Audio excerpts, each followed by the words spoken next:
చేస్తాడు. హాయ్, రవ్వ లడ్డు తయారీ చేసి చూపిద్దామని పిల్లల కోసం చేశాను. సరే చూద్దామని ప్రిపరేషన్ మొదలుపెట్టాను. సింపుల్గా కొంచెం ఒక 1/2 kg రవ్వతో చేశాను.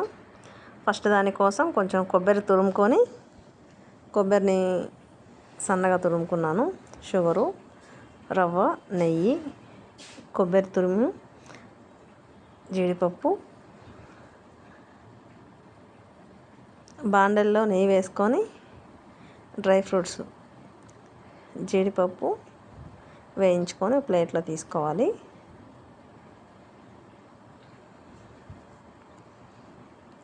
సిమ్లో పెట్టుకోవాలి, మంట హీట్ అయితే మాడిపోతాయి. తర్వాత గ్రేప్స్ వేసుకోవాలి. గ్రేప్స్ వేసుకొని అవి కూడా సిమ్లో పెట్టుకొని ప్లేట్లో పెట్టుకోవాలి.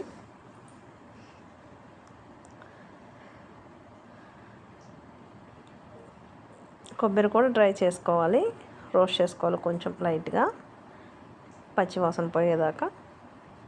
ఒకవేళ రవ్వ లడ్డు స్టోరేజ్ ఉంటే, పచ్చివాసన ఉంటే పాడైపోకుండా ఉంటాయి డ్రై చేసుకోవడం వల్ల. ఆ తర్వాత మనం కొంచెం నెయ్యి వేసుకొని రవ్వను వేయించుకోవాలి. యాలకులు ఓపెన్ చేసి రవ్వలోనే వేసేసాను నేను.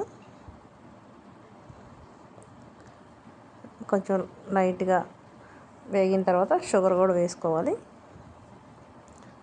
షుగర్ చూసుకొని వేసుకోవచ్చు, అంటే స్వీట్ తినేవాళ్ళు ఉంటే ఎక్కువ షుగర్ వేసుకోవచ్చు. తర్వాత షుగర్ వేసిన తర్వాత కొబ్బరి, యాలకులు, డ్రై ఫ్రూట్స్ అన్నీ కలిపి వేసేసుకోవాలి. మొత్తం కలిపేసుకొని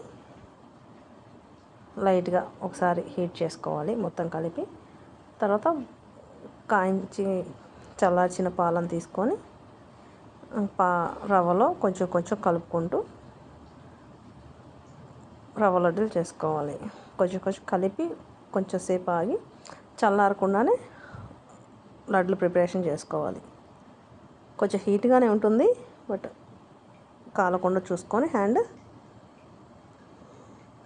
అలా లడ్డులన్నీ చేసి ప్లేట్లో పెట్టేసుకుంటే, చూసారా ఎలా ఉన్నాయో, చాలా టేస్టీగా ఉంటాయి.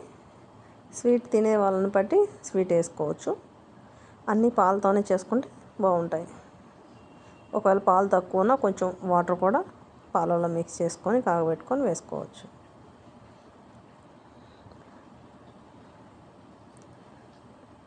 సింపుల్గా ఇంట్లో స్వీట్ కావాలంటే తయారు చేసుకోవడానికి సింపుల్ రెసిపీ.